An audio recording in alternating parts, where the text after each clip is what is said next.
अस्सलाम वालेकुम to all viewers. मैं हूं आपका host Yasar Wattoo, agriculture researcher. Welcome to Yasar agro chemical. आज की नई वीडियो के साथ हाजिर हूं। आज की वीडियो का टॉपिक धान में बकैनी की मर्ज के हवाले से है। इस टाइम मैं अपने एक फार्मर की धान की फील्ड में मौजूद हूं और मेरे जो राउंड अबाउट वैरायटी लगी हुई वो 1509 लगी हुई है।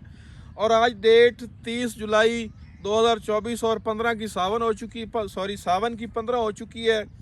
और ये जो मेरे सामने आप धान देख सकते हैं, ये आज कोई तकरीबन 45 दिन का हो चुका है।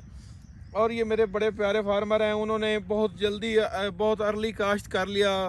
उनका इरादा था कि बड़े जल्दी जो है ना, अगर जितना जल्दी काश्त करेंगे जैसे गंदम को, तो वैसे ही धान को काश्त करेंगे तो वो बहुत जो है ना अच्छी एवरेज दे जाता है। लेकिन मैंने उनको बताया था कि जो धान की 1509 की वैरायटी है, ये एक तो हीट बर्दाश्त नहीं करती। सबसे पहले तो जब टिलरिंग स्टेज पे हो तब भी बर्दाश्त नहीं करती, और जब ये पोलिनेशन के अमल पे आ जाए, मतलब जब 60 से 65 दिन की फसल हो, सिटा निकाल रही हो, तब भी ये हीट बर्दाश्त नहीं करती। तो इन दिनों हीट स्ट्रोक का भी मसला है और हब्बस भी बहुत ज़्यादा है। तो इन लोगों ने जो धान काश्त किया उसमें आप देख सकते हैं कि बकैनी का जो मर्ज़ है उसका काफ़ी अटैक हुआ है। आप ये दाएं बाएं देख लें, पौधे जो हैं वो खुश्क होते जा रहे हैं। तो बकैनी की सबसे पहले तो उसकी अलामात क्या है, उसकी पहचान क्या है। एक तो ये है कि जो पौधा आपका बकैनी, जिसके पौधे के ऊपर बकैनी का अटैक हुआ होगा, वो पौधा आपको पूरे फील्ड से ऊंचा नज़र आएगा, उसका कद ज़्यादा होगा। जैसे कि ये पौधा है, ये पौधा है, ये है, उसके बाद ये है, वो खड़ा है, और एक पौधा ये खड़ा है।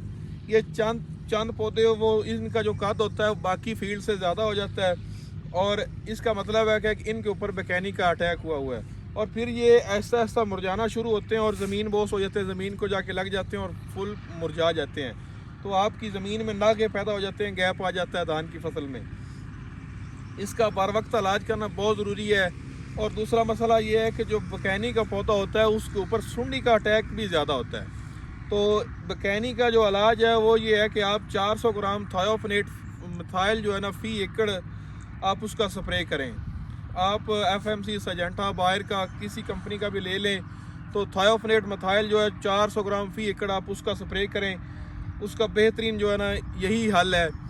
और अगर आपने धान की वैरायटी 1692 या आपने जो है वो 1718 लगाई हुई है, तो उसके ऊपर जो है ना वो आप प्री एमरजेंस मर्ज़ के आने से पहले आप जो है ना वो इसका स्प्रे कर दें थायोफनेट मिथाइल का, क्योंकि 1692 पे बकैनी की मर्ज़ बड़ी शिद्दत से अटैक करती है और आधा फील्ड भी खाली कर जाती है। तो इनके बकौल इनके कि इन्होंने 1509 लगाई हुई, लेकिन मेरा दिल नहीं मानता, क्योंकि 1509 पे बकैनी का इतनी शिद्दत से अटैक नहीं होता। खैर, फिर भी इसका बेहतरीन हल ये है कि आप जो है, अगर आपको पूरे फील्ड में 1% एक पौधा भी नज़र आए तो आप फौरी थायोफनेट का स्प्रे करें। इंशाल्लाह उम्मीद है कि उसी वक्त जो है ना बकैनी रुक जाती है, पौधे जो हैं वो कद करना बंद हो जाते हैं, और बकैनी का जो है वो मरज़ वो कंट्रोल हो जाता है, और बाकी का जो आपका फील्ड है वो बेहतर हो जाता है। इंशाल्लाह मिलते अगली वीडियो में। जज़ाकल्लाह खैरा। अल्लाह हाफ़िज़।